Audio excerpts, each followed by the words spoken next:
Okay, so today we are talking with Susan Callaway, who is really, really incredible. She is a very talented artist. She has music on iTunes, and she is well known for singing a couple of different songs for the Final Fantasy brand of video games, such as Answers and some others as well. And she performs with the Final Fantasy Distant Worlds tour and travels all over the place to help people just really enjoy the music from some of their favorite video games. And that's awesome because today our topic that we're talking about is just some of our chores and obligations in our life and how they're just transformed by music, how every part of our life is affected and transformed by music. And we're going to talk about some of our favorite songs and just how music plays a huge role in improving our lives and keeping us productive and all of that kind of thing. So what's new with you, Susan? What's new in the life of Susan Callaway right now? Well, lots of things. I'm working on a new EP right now, so that's very exciting. And I think we're going to be including some unplugged Final Fantasy songs with that. So I'm really, excited about that because I think a lot of the fans will appreciate that. And so that's been keeping me busy. And then I've got an upcoming trip actually next week. I'm going to be going to Tokyo they're doing the 100th celebration of, it's actually the 100th concert of the Final Fantasy concert series, and that's going to be happening in Tokyo. There's two shows in Tokyo, and then we go to Osaka for a third show. That's awesome. That's kind of neat. So I'm getting ready to do that. So got my visa and everything, and getting ready for that long plane trip. So that's what I'm doing in the immediate. So, but it's good, keeping me busy. Looking forward to a good year. Well, okay, so you're doing all this traveling all the time to all these places, and would you say that as you travel from place to place that this is something you're just like built to do and this is something you love more than anything, or is it kind of stressful going to all these different spots and performing? Well, that's a good question. I mean, I think it's funny, people tend to really glamorize travel until they've really had to do it a lot for business, and then it kind of loses its mystique really quickly. It's a great experience, and I'm very grateful for the chance to see the world and stuff, because I've basically been able to do that in the last few years, which has been really awesome. And I really appreciate that. But it is hard, because you have to, especially when there's jet lag and stuff involved, to have to work and perform under those circumstances isn't always easy, because you're not always feeling physically your best, So right. It can kind of be challenging to, get all glammed up to get on stage and stuff when you really like to just crawl into bed, and go to sleep. So that can be kind of challenging. What caused you ultimately in the end to get involved with Final Fantasy? You do your own music. You have a song called Chasing the Sun and also Paper Thin Heart on iTunes, and they're awesome. Yeah. Why Final Fantasy? Thank you. Well, it kind of came looking for me more than I came looking for it. I do a lot of session work, and I've done that for a lot of years. And there was a friend of mine in Chicago, Arnie Roth, who he started working on the gaming series and started doing a lot of the arranging for Naboo, who's the writer on so many of the songs. And they wanted to put out an audio CD because the music was getting so popular from the games that there seemed to be a market for that. So I was asked to basically sing a couple songs on the audio CD. The fans responded really well. We got just a ton of great feedback from it. And that kind of led to trying to do some live concerts. And it started as a small thing, and it kind of blew up. I don't think any of us really knew that the concerts were going to become this popular.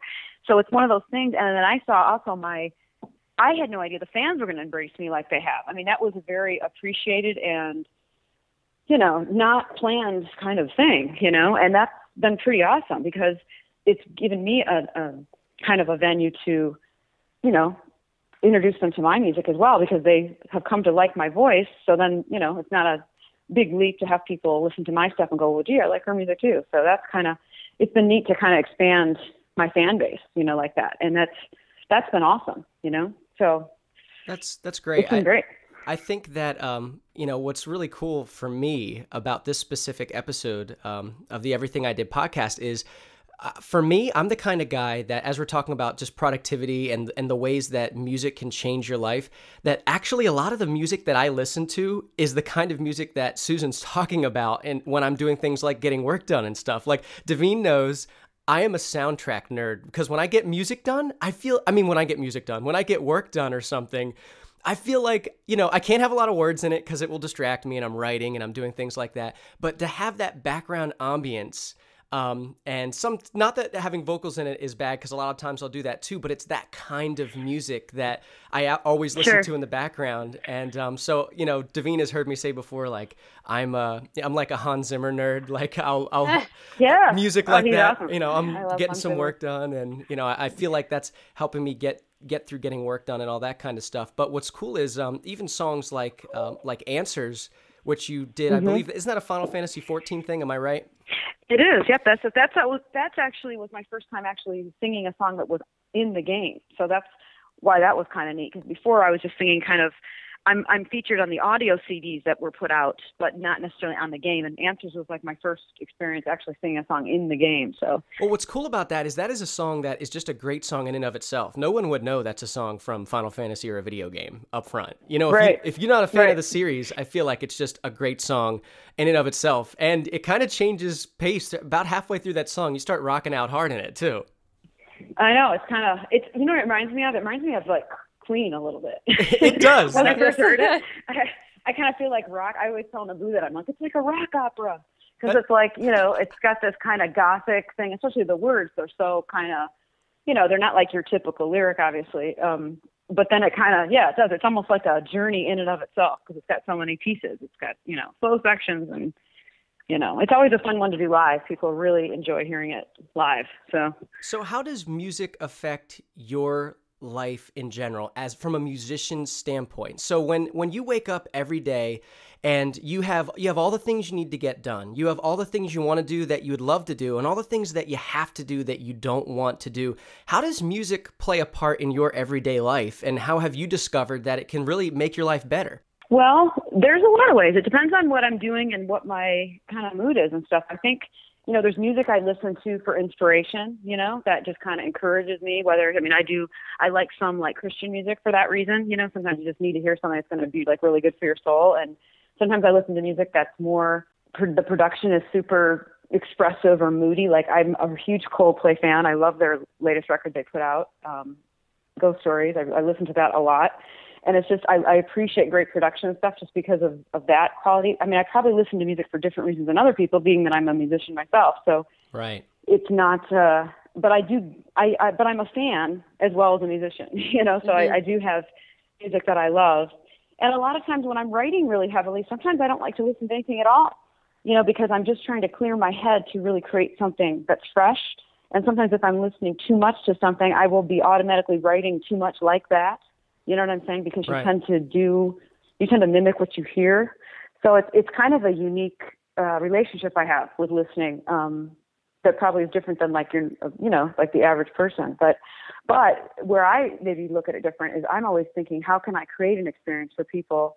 Because that's one of the things that we're thinking about right now with this new EP is like really creating a body of work that people will want to have out in their house, that will take them on a bit of a journey. But at the end of the day, I want it to really inspire people, and that they come away feeling encouraged, inspired, and motivated, you know, which is something you can really do with music and lyrics and, you know, really giving people that lift, you know, instead of taking them, because music can really change our emotions, you know. I mean, if you listen to something that's really dark, you know, like I remember one of my really favorite singers, Sarah McLachlan, as much as I love her, her music can be so dark. Like sometimes you don't want to put that on if you're kind of borderline, like maybe not in the greatest frame of mind, because you can really get depressed. And so it's like, true. You know, and not that she's an amazing artist, but it's just to give an example, like you can really, it's just powerful. You have such a powerful opportunity as an artist to create an experience for people. And I think I'm always thinking about that when I listen to stuff. That's always something that I, you know, am trying to think about, you know, what kind of experience am I going to create with this? Is it going to, where am I going to take people? It's almost like getting everybody in your car when you write a song. It's your chance to put everybody in your car, and where are you going to take them, you know? Yeah. So Susan, what are some of your favorite genres and that have influenced your own life and your music?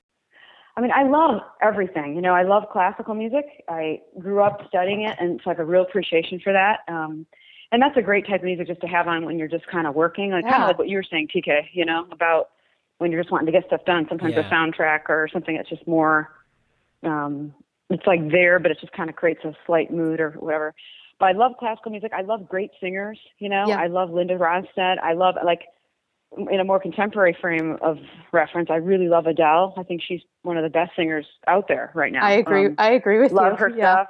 And I love when people, will relate me to her, which I get a lot right now, just because I'm kind of, what I'm doing, especially with this new project, is kind of, it's got that blues kind of influence a little bit. And that's, I think she's really awesome. And, I love great singers and I love great production. I mean, I think that's why I love Coldplay. I mean, Brian Eno produced that last record, who I'm a huge fan of. And Brian Eno's produced some of my favorite music. I mean, he's done U2 and Peter Gabriel, and we could go down the list of the amazing records he's done. But I love his sound, So, I mean, that's the other thing, is I listen to a lot of things for the production value. I'm a big Daniel Lanois fan, who's another person that produced, I love U2. I've, always loved U2 since I was, a kid.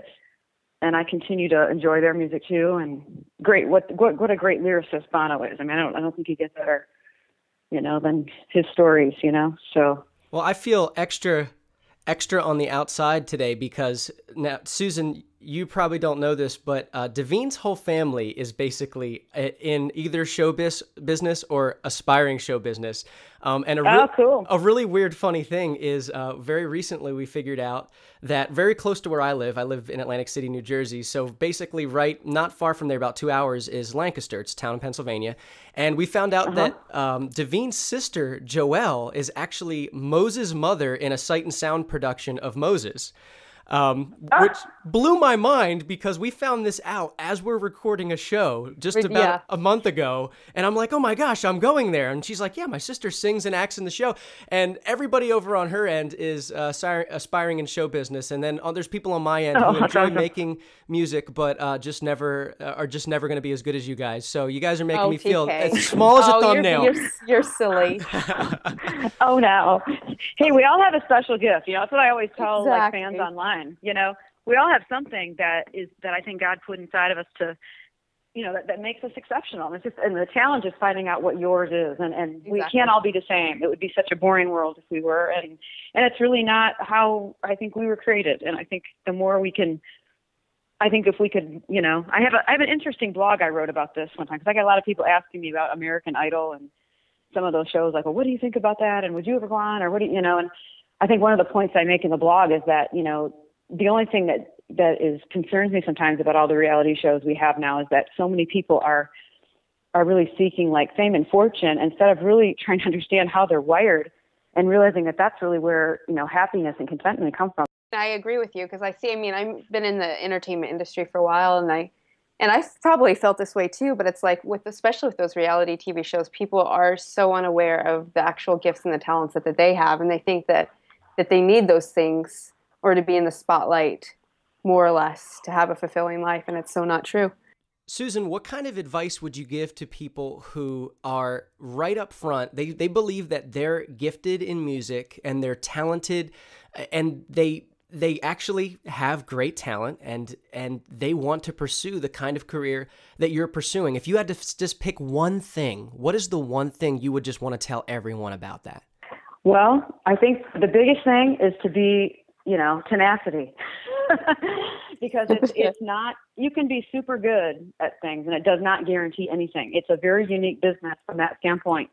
You can be very, very talented, and there are many very talented people that don't ever get anywhere, and they're just never able to make a living at something, even though they're really good at it. And let me tell you, it's not always easy for me. My career's been up and down, and I'm so grateful for all the good things that have been happening these last, 3 years. But it's taken a long time. And I think your ability to just stick with something, I think that's why it's so important to really feel confident that that really is what you want. Because the more you can really know that this is your dream, and if you really feel like that's how God has wired you, then it makes sense to pursue it and to stick with it. And I think having that confidence that this is what you're supposed to do is what will get you through the many moments of despair and, because there's always, you're never going to make everybody happy. You're never going to have everyone loving you. There's always going to be somebody that's, trying to, mess with you or trying to not pay you or, whatever, spin the wheel, it could be any of those things. But I think that's the biggest thing is just that ability to, it's like you've heard the saying, 90% of success is just showing up consistently every morning. There's a lot of truth to that. It's very simple, but it really applies to this business more than any other, of just being, I have a funny story to elaborate if you would like me to share. This is a real quick. I heard this recently about Paula Abdul, which I haven't really followed her career that closely, but we all know who she is. And I guess when she was trying to get on, there was a show she was trying to get on when she was first starting out, and she was auditioning as a dancer. And it was actually to be like, I think in the Dallas Cowboy Cheerleaders, which I think is how she got her start. And when she first went to audition, they eliminated her just in the first round. And so what she did is she went to the bathroom, put on a wig, came back, and like stood in the line like with the people that had been chosen. And she kept doing that. She did it like 4 times, and she got on the team. And I just get out of here. I know. And she told this story, and I was so inspired by it because that is just tenacity, isn't it? I mean, she basically just was like, I will not accept failure. I am just I don't care if you eliminate me, I'm going to get back in. Because they kept saying, well, we're going to have this person step forward. You know what I'm saying? Like it was one of those kind of things. Because they were trying to eliminate, the girls or whatever, and just kind of narrow down like who was going to make the cut. And I really thought it really made me respect her in a new way. Because I thought, you know what, that a lot of people don't realize that many of these people that we think, we admire their success, we don't really realize like how much drive and determination they had to have to get, their foot in the door. And I think it's just a great reminder, you've got to be willing to really, be very focused and diligent and not give up. So everybody out there, you heard it straight from Susan Callaway. If you want to try to make it somewhere, you need to bring a wig with you, maybe a different outfit, and you can nail it. This counts for job interviews too, people. Oh my goodness. Exactly. But it really does, isn't that a great story? I mean, I just never knew that about her. Anyway. I love that. That inspires me.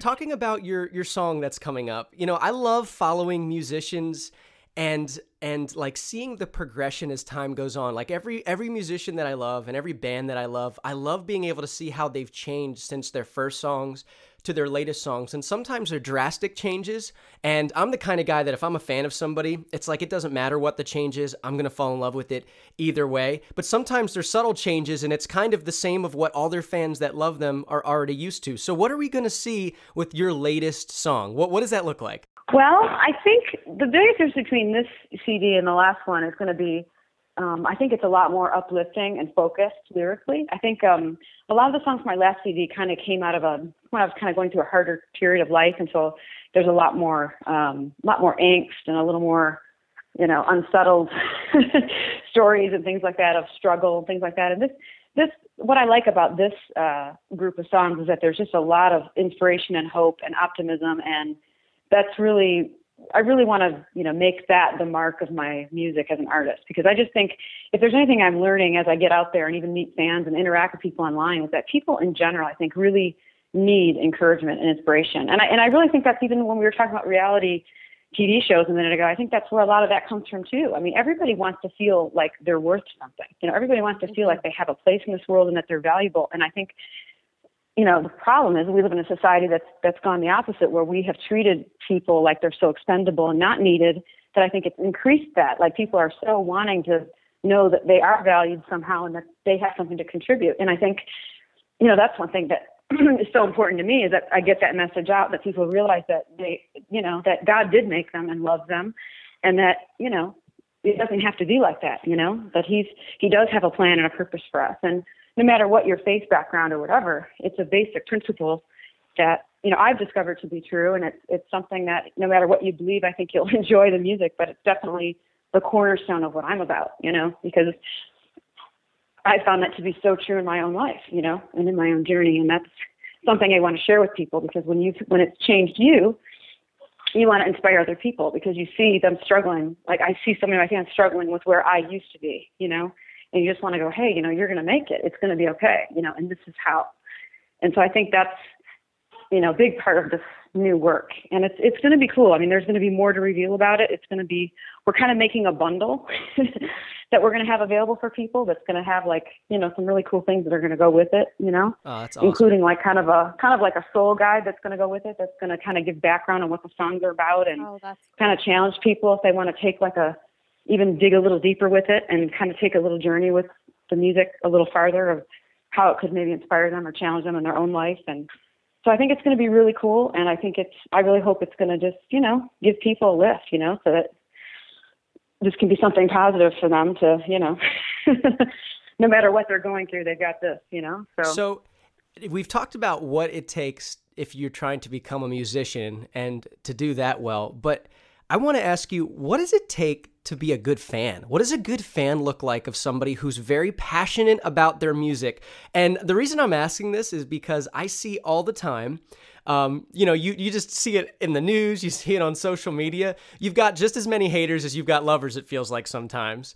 And I've always wondered from the perspective of somebody like you, who you're bound to have people who sometimes also love you and are just super annoying and there's just nothing in the world you could do about it.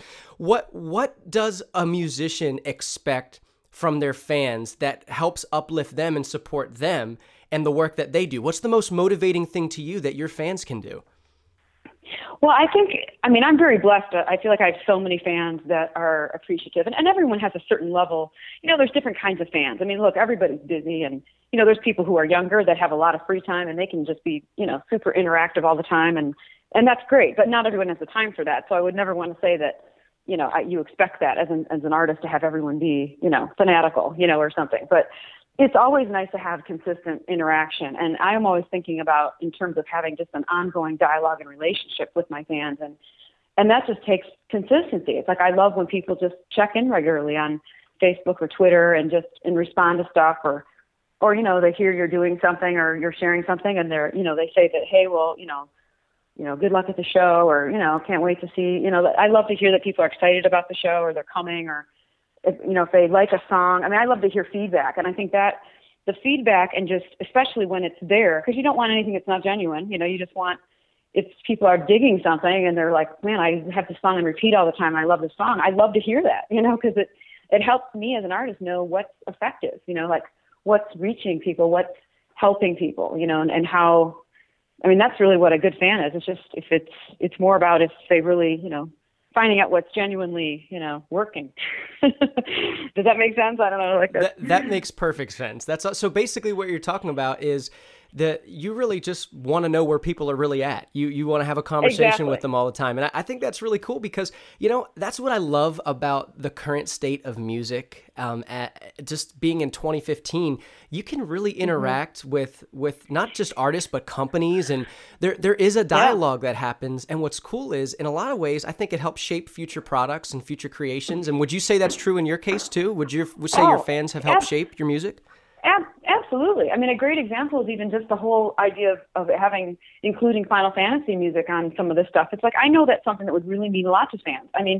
I certainly write enough material that I wouldn't have to do that, but I really care very much that I'm giving the fans something that they really want and that they care about, and I think if that hadn't been communicated to me so many multiple times, I wouldn't be doing it. But I have such I get so barraged with that, like, hey, are you going to do, what if we put this out like an unplugged version of, I get the suggestion enough that you're like, you have to, you need to respond to what people are wanting to, and so, yeah, I totally agree with you. It's an exciting time for anyone who's in any kind of communication, field, even for someone like yourself, with what you're doing. And because I know you inspire a lot of young people, and that's so great. And you can't do that without a conversation. It can never be a one-sided thing because otherwise, that's what makes all of this work is paying attention to what people, where people are at and what's important to them, what they're thinking about, Well, thank you so much for hanging out with us today, Susan.